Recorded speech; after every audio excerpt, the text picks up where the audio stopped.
Savor the Southwest. Some of the where I get my ideas from.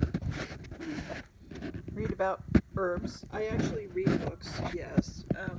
Read them and reap. Weed 'em and Reap was a fun book I saw in a supermarket in Montana, and I just bought it because when was I ever going to be back there? And lots of fun stuff in there. And then there's all the historicals.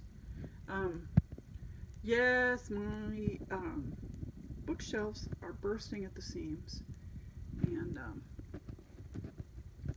lots of stuff that I write about. I'll just say things, but I've actually checked, fact checked. I like to fact check.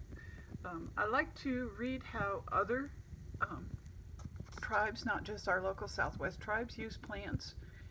And then sometimes I can find just passing references, and I do have, we call them informants, that of various tribes here in the Southwest, both Odham and Yoami, or Yaqui.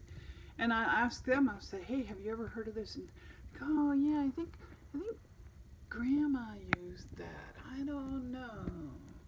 You know, so, whoops, then we're getting over into the other things. But there's a lot of books on how to use the plants that inhabit our world, and there are tons of them. Basically, very few well, you can eat any plant, some of them only once though. So I like to really fact check before I put something up on the website and tell you, yeah, this is how you use it. So just a quickie video there. Thanks for watching. Savor the Southwest.